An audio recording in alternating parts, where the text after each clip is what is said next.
Фильм открывает события 1946 года. Это казнь верхушки Третьего рейха. В центре сюжета киноленты судьба татарского поэта Мусы Джалиля. В плену своей стихи он превращает в оружие сопротивления, доказывая, дух свободы не сломить.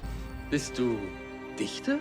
Через историю Джалиля и его соратников зритель видит их несгибаемую стойкость. Именно такие подвиги нашего народа приведут к высшему правосудию – казни их палачей. Философия, которая в фильме возникает с Флейшманом, где Флейшман как раз и говорит о том, что вы татары, вы из Тартара, что ли, оттуда.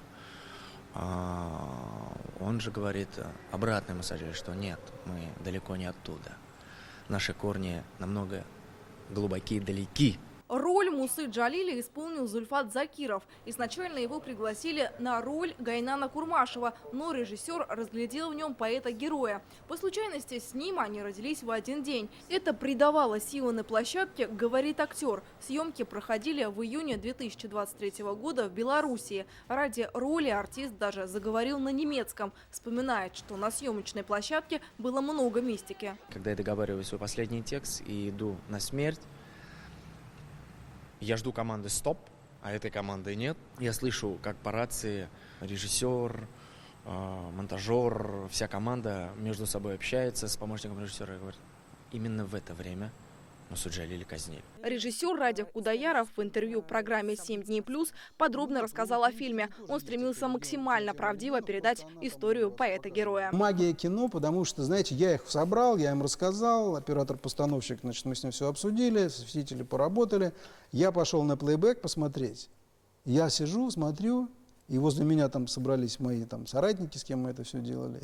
Почти в один голос, знаете, там бабах. Фильм уже получил призвание на кинофестивалях. 3 главные награды он забрал на международном фестивале военного кино имени Юрия Озерова. Стал лучшим иностранным фильмом в Италии. Его перевели на немецкий, французский, английский языки. В фильме звучит татарская музыка. Лейтмотивом стала старинная песня «Кара-Урман. Черный лес», давшая название картине. Образ тех коней, которые им нужны для того, чтобы выбраться из него, это прекрасный образ, потому что эти кони – это те самые Андрей Тимирманс, но сначала Нигмат Терегулов, потом Андрей Тимирманс, потом еще люди, которые выполнили просьбу Мусы и довезли или направили стихи Мусы сюда, на родину. Картина создана при поддержке Раиса Татарстана Рустама Минниханова, который увидел ее одним из первых еще в 2024 году. На большом экране «Кара-Урман» выйдет 12 февраля в кинотеатрах республики.